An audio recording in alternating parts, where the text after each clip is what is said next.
Has the virtual fencing collar system helped you with your ranch management practices? Oh, most definitely. These collars, much like the GPS collars, give you real-time tracking of the cattle. Um, when anytime you need to find the cattle, you can drive right to them. There's other features about the app. The biggest one that comes to mind is the heat signatures. I'm able to log on every day and see not only where those cattle are at, but where they've been, and they've been able to concentrate. And at that point, if needed, I can go to that area, determine the utilization, and draw a polygon around that area, a virtual boundary, where those cattle cannot access that area again. However, the product we're using operates off an app on your phone. And like anything, it is easy, but there is a learning curve. There's a lot of functions there, and it's just a matter of learning all the functions. How user friendly is the virtual fencing dashboard and interface? The app itself, the product we're using, the virtual fencing, works off an app on your phone.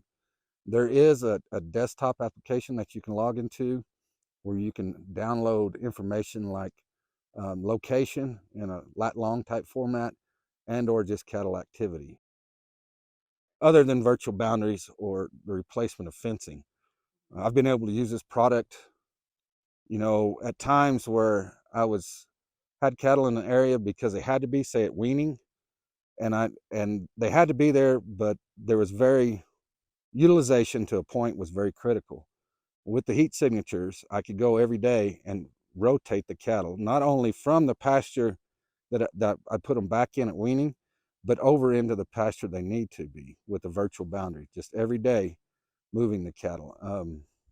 One feature about it is being able to exclude cattle from an area is as important as containing them in an area. It's allowed me to utilize areas within a pasture that had an actual fence between the boundary and the water.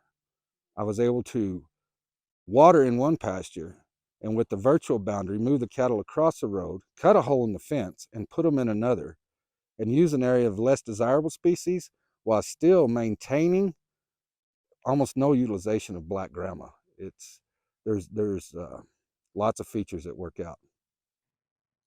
In addition to using the virtual fencing system to contain cattle within a specific area, have you been able to use it to strategically utilize the landscape? I think as we move along, we haven't had time, just beginning in June, but I think that is our goal, is to manage the landscape with the use of virtual fencing, and it can be done. There's no doubt about it. Is the system 100% effective? I don't believe the system. It's very effective.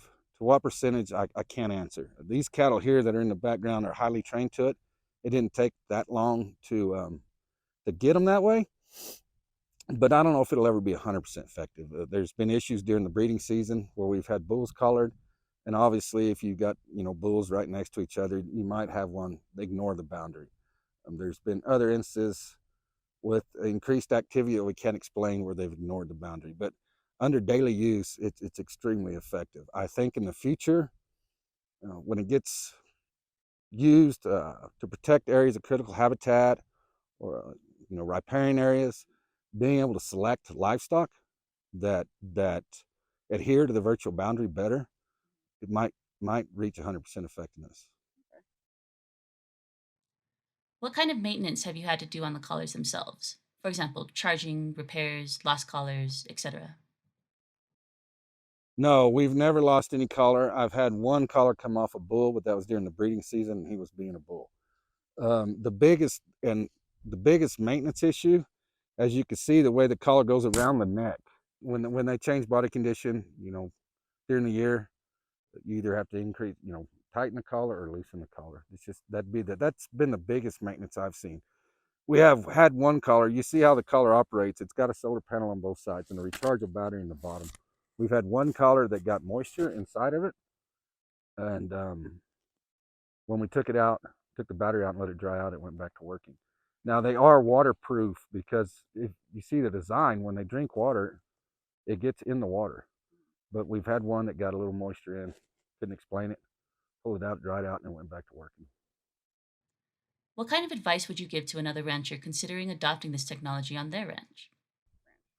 Oh, you need to look at the different products.